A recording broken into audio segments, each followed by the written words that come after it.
First of all, we would like to acknowledge with much appreciation our professor, Mr. Alwani, who gives us the opportunity to discover new culture. To be more specific, the Russian one. As you know, Russia has a long history and a rich culture. That's what we are going to find out in this video. Sukaina, can you explain to us what is the context of communication in Russia? Le type de communication verbale des Russes semble être à haut contexte dans leurs relations intimes, directes, ainsi que dans les relations familiales. En effet, elles considèrent fortement le contexte de transmission des messages dans leur interprétation de sa signification. C'est-à-dire que le contexte physique de l'interaction et les caractéristiques de la personne avec qui ils interagissent ont de l'importance par rapport au message transmis et sont néanmoins directs de leur message. La communication non verbale, elle est de coutume de saluer les gens avec un poignet de main et d'un contact visuel. En effet, cette manière de saluer est préconisée à l'arrivée au départ, que ce soit les gens se rencontrent régulièrement ou rarement. Bref, les Russes ne sont pas habitués au rapport ouvert et spontané. Elles prennent le temps de faire des connaissances et bâtir leurs relations professionnelles et personnelles sur une longue durée.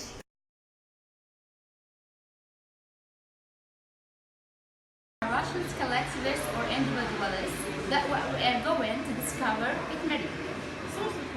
The fundamental issue addressed by these dimensions is the degree of interdependence a society maintains among its members.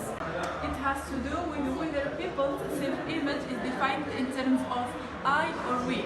In individualistic society, people are supposed to look after themselves and their direct family only. In contrast, in collectivist societies, people belong to in groups that take care of them in exchange for loyalty. It's the case of Russia, which acquired a strong community spirit which is reflected in today's Russian practices. For example, if Russians plan to go out with their friends, they would literally say we with friends instead of I and my friends. For instance, if they talk about their brothers or sisters, it may be cousins. For them, family, friends, and not seldom neighborhood are extremely important to get along with everyday life challenges.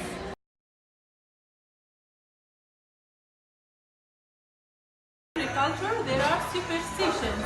So, Hajar, can you tell us about the Russian ones? Of course, despite we live in 21st century in a modern digital world, we still intrinsically superstitious. So, let's talk about the most popular superstitions in Russia. Have you ever left your house and then you realize that you forgot something? So you need to go back. Well, according to this Russian superstition, if you go back, you have to look into the mirror. Otherwise, it's gonna be a virgin. Here is another one. It's kind of weird, but actually, it's forbidden to say to someone happy birthday in advance. Because if you did, you cursed on the birthday. Not only in Russia people believe in superstitions, but also in Morocco. The half of the population still have those beliefs. There are so many superstitions that are common in Morocco with Russians. The first one is about whistling.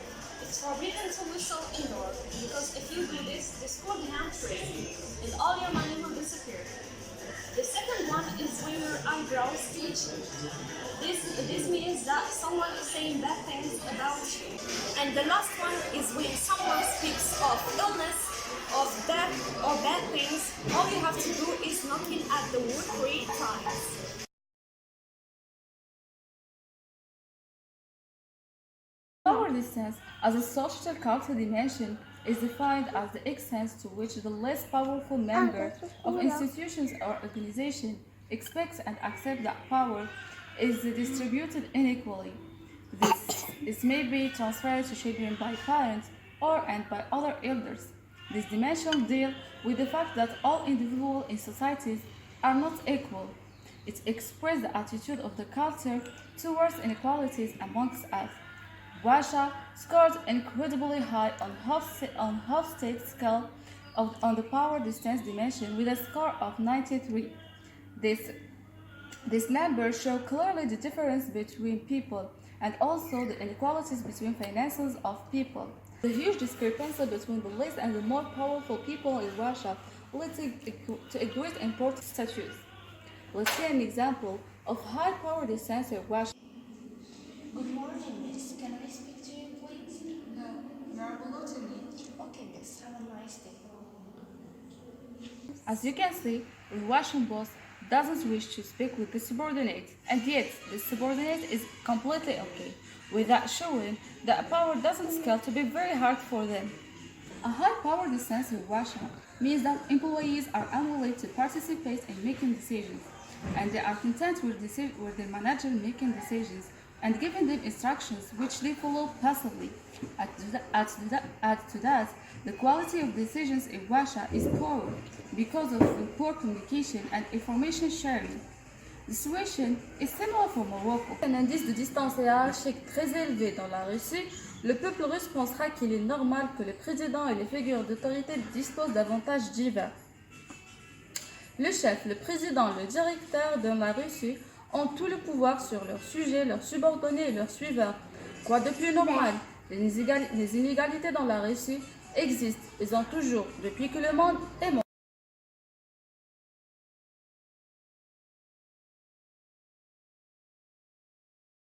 Zenshina, ili, mushina. Cette expression russe désigne en français féminine ou masculine.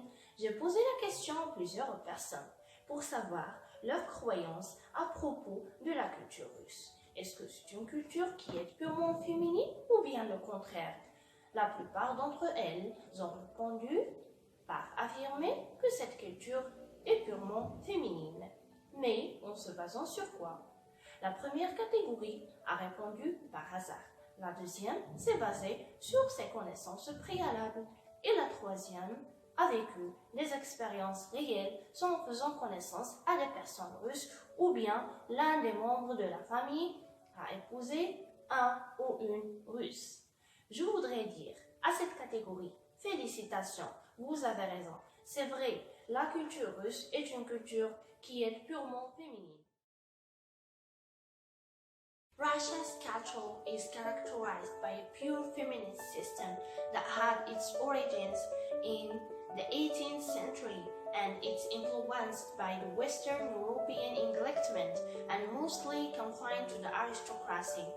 In the 18th century, feminists inspired by socialist doctrine shift their focus from the philanthropic works to organizing among the peasants and factory workers. After the February Revolution of 1917, feminist lobbying gained suffrage and nominal equality for women in education and the workplace.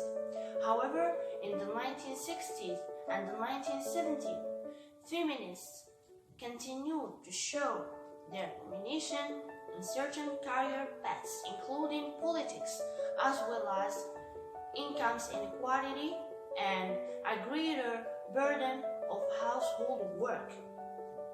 Even in the 21st century, feminists still showing their domination.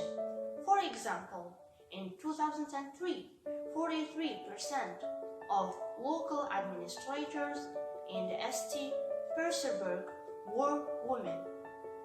À ce point-là, je voudrais dire que le peuple russe a donné une valeur très primordiale, voire précieuse, à leurs femmes russes, soit dans le domaine économique, financier ou social, ou bien parfois dans la vie conjugale. En arrivant à la fin de notre voyage culturel, la Russie se caractérise par plusieurs diversifications, qu'elles soient naturelles, sociales, économiques ou stratégiques.